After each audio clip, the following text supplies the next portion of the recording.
കർത്താവായ യേശുക്രിസ്തുവിൻ്റെ പരിശുദ്ധമായ നാമത്തിൽ മോർണിംഗ് ഡ്യൂവിൻ്റെ മറ്റൊരു പ്രഭാത ധ്യാനത്തിലേക്ക് ഏവർക്കും സ്വാഗതം. ഒരു പ്രാവശ്യം കൂടെ നമുക്ക് ഒരുമിച്ച് ദൈവത്തെ മഹത്വപ്പെടുത്തുവാൻ കർത്താവ് നമ്മെ സഹായിച്ചല്ലോ. ഇന്നത്തെ നമ്മുടെ വേദ വചനചിന്തയ്ക്കായി റോമാലേഖനം 12-ാം അധ്യായം 12-ാമത്തെ വാക്യം വായിക്കാം. ആശയിൽ സന്തോഷിപ്പിൻ. വളരെ ചെറിയൊരു വാക്യമാണ്, പക്ഷേ ധാരാളം ആത്മീയ അർത്ഥങ്ങൾ ഉള്ളതായ ഒരു വാക്യമാണ്. റിജോയ്സ് ഇൻ യുവർ ഹോപ്പ് എന്നാണ് ഇംഗ്ലീഷ് ബൈബിളിൽ നമുക്ക് കാണാൻ കഴിയുന്നത്. നമുക്കറിയാം, ഒരു ലക്ഷ്യമുണ്ടെങ്കിൽ മാത്രമേ ഏതൊരു വ്യക്തിക്കും ഒരു നിലയിലേക്ക് ചെല്ലുവാൻ കഴിയത്തുള്ളൂ.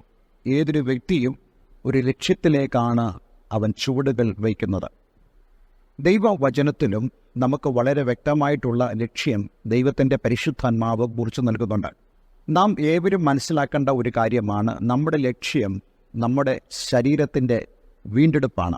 അത് നമുക്ക് പ്രാപിക്കാൻ കഴിയുന്നത് നമ്മുടെ കർത്താവായ യേശുക്രിസ്തുവിൻ്റെ തിരുവാഗ്ദത്തം പോലെ, ഞാൻ പോയതുപോലെ തന്നെ വീണ്ടും വരും. എന്തിനു വേണ്ടിയാണ്? നമ്മെ ഓരോരുത്തരെയും ചേർക്കുവാനാണ് കർത്താവ് യേശുക്രിസ്തു വേഗം വരുന്നത്. നമ്മുടെ ഈ പ്രത്യാശയെക്കുറിച്ചുള്ള സന്തോഷം, അവയെക്കുറിച്ചുള്ള നമ്മുടെ വളരെ സുന്ദരമായ സ്വപ്നങ്ങൾ, ആ പ്രതീക്ഷകൾ, അത് മാത്രമാണ് നമ്മെ കൂടുതൽ സന്തോഷത്തോടെ നമ്മുടെ ലക്ഷ്യത്തിലേക്ക് പ്രവർത്തിപ്പാൻ നമ്മെ സഹായിക്കുന്നത്. നമുക്കറിയാവുന്ന പോലെ ഏതൊരു മനുഷ്യനും ജീവിതത്തിൽ ലക്ഷ്യങ്ങളുണ്ട്. ജീവിതത്തിൽ ആ ലക്ഷ്യങ്ങൾക്ക് വേണ്ടിയാണ് അവരെപ്പോഴും പോരാടുന്നത്, അധ്വാനിക്കുന്നത്. എന്നാൽ നമുക്കറിയാവുന്നതുപോലെ മനുഷ്യൻ്റെ ഈ ലക്ഷ്യങ്ങളെല്ലാം തന്നെ ഈ ഭൂമി കൊണ്ട് അവസാനിക്കുന്നതാണ്. നിത്യതയെക്കുറിച്ചുള്ള ഒരു ചിന്ത അവൻ്റെ ഉള്ളിൽ ഉണ്ടാകേണ്ടത് ആവശ്യമാണ്. ദൈവത്തിൻ്റെ വചനം വളരെ വ്യക്തമായിട്ട് മനുഷ്യൻ്റെ നിത്യതയെക്കുറിച്ച് സംസാരിക്കുന്നുണ്ട്. നാം ഈ ഭൂമിയിൽ അല്ലെങ്കിൽ ഈ ഭൂമിയിലാണ് നമ്മുടെ പ്രത്യാശ വച്ചിരിക്കുന്നതെങ്കിൽ സകല മനുഷ്യരിലും അരിഷ്ടരത്ര എന്നാണ് അപ്പോസ്തലൻ പൗലോസ് പറയുന്നത്.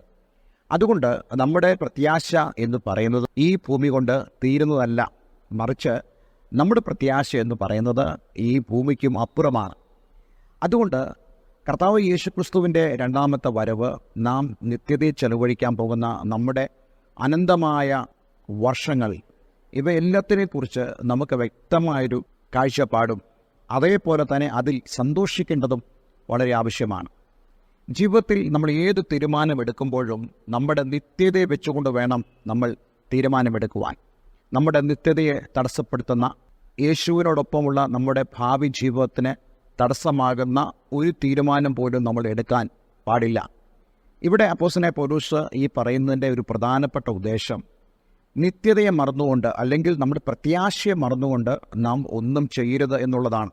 നമുക്കറിയാം, വിദേശ യാത്രയ്ക്ക് തയ്യാറാകുന്ന ഒരാൾ, അദ്ദേഹത്തിന് വിസയും ടിക്കറ്റും ലഭിച്ചു കഴിഞ്ഞാൽ ഈ കേരളത്തിൽ അല്ലെങ്കിൽ നമ്മുടെ രാജ്യത്തിൽ എവിടെയാണെങ്കിലും നമ്മൾ ഏത് തീരുമാനമെടുത്താലും എന്ത് ചെയ്താലും ആ യാത്രയെക്കുറിച്ചും അതുപോലെ നമ്മൾ ശിഷ്ടകാലം അവിടെ ചെലവഴിക്കാനുള്ള ആ ചിന്തകളും നമ്മുടെ ഉള്ളിൽ നിൽക്കുന്നിടത്തോളം കാലം നമ്മൾ ഈ നാട്ടിലായിരിക്കുമ്പോൾ മറ്റൊരു തരത്തിലുള്ള തീരുമാനം നമ്മൾ എടുക്കുകയില്ല.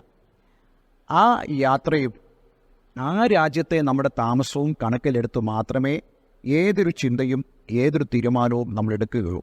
അതുപോലെ തന്നെയാണ് നമ്മുടെ കർത്താവ് യേശുക്രിസ്തു മൂലമുള്ള നമ്മുടെ രക്ഷയും നമ്മുടെ വീണ്ടെടുപ്പും നാം കണക്കിലെടുക്കുമ്പോൾ ഈ ഭൂമിയിൽ തീരുമാനങ്ങൾ എടുക്കുവാൻ നിങ്ങൾ അപ്രകാരം ഒരു അവസ്ഥയിലല്ലെങ്കിൽ ഇന്ന് ഈ വചനം കേൾക്കുന്നതിൻ്റെ വെളിച്ചത്തിൽ നിങ്ങളുടെ ജീവിതത്തെ നിങ്ങൾ ഒന്നുകൂടൊന്ന് ക്രമീകരിക്കേണ്ടത് ആവശ്യമാണ്. നിത്യതയെക്കുറിച്ചുള്ള ചിന്തയോടുകൂടെ കർത്താവ് യേശുക്രിസ്തുവിലൂടെ നമുക്ക് ലഭിക്കാൻ പോകുന്ന ആ നിത്യമായ ആ വാസത്തെക്കുറിച്ചുള്ള ചിന്തയുടെ അടിസ്ഥാനത്തിൽ വേണം നമ്മുടെ തീരുമാനങ്ങൾ നമ്മൾ എടുക്കുവാൻ. അതുകൊണ്ട് ഇന്ന് ഈ വചനപ്രകാരം നമ്മുടെ ആശയിൽ, നമ്മുടെ പ്രത്യാശയിൽ നമുക്ക് സന്തോഷിക്കാം. അതിനായി ദൈവം എല്ലാവരെയും ഇടയാക്കട്ടെ. നിങ്ങൾ ആരെങ്കിലും അപ്രകാരം ഒരു അവസ്ഥയിൽ അല്ലെങ്കിൽ ഇന്ന് ഈ പ്രഭാതത്തിൽ ഒരു തീരുമാനമെടുക്കുക. കർത്താവെ, ഞാൻ എൻ്റെ പ്രത്യാശയെക്കുറിച്ച് ഇനി ചിന്തിക്കും, അതിൽ ഞാൻ സന്തോഷിക്കും. അത് യേശുവിനോടൊപ്പമുള്ള എൻ്റെ ജീവിതത്തിന് വേണ്ടി ഞാൻ പ്രതീക്ഷയോടുകൂടെ കാത്തിരിക്കുന്നു. ഒരു വാക്ക് നമുക്ക് പ്രാർത്ഥിക്കാം. സ്വർഗീയ പിതാവേ, ഇന്ന് ഞങ്ങളെ കേൾപ്പിച്ച ഈ വചനത്തിനായി സ്തോത്രം. ആശയിൽ സന്തോഷിപ്പാൻ, ഞങ്ങളുടെ പ്രത്യാശയിൽ സന്തോഷിപ്പാൻ ഞങ്ങൾ ഏവരെയും അങ്ങിടയാക്കണമേ. ആരെങ്കിലും അപ്രകാരം അല്ലാത്ത ഒരു ജീവിത രീതിയിലൂടെ കടന്നു പോകുന്നെങ്കിൽ ഇന്നു മുതൽ അവരുടെ ജീവിതത്തിൽ വലിയൊരു വ്യത്യാസമുണ്ടാകുവാൻ അങ്ങിടയാക്കണമെന്ന് പ്രാർത്ഥിക്കുന്നു. പ്രാർത്ഥന കേട്ടതിനായി നന്ദി. യേശു ക്രിസ്തുവിൻ നാമത്തിൽ തന്നെ ആമേൻ, ആമേൻ. അതെ, ഈ പ്രത്യാശയിൽ നമുക്ക് മുന്നേറാം. എല്ലാവരും ദൈവം അനുഗ്രഹിക്കട്ടെ.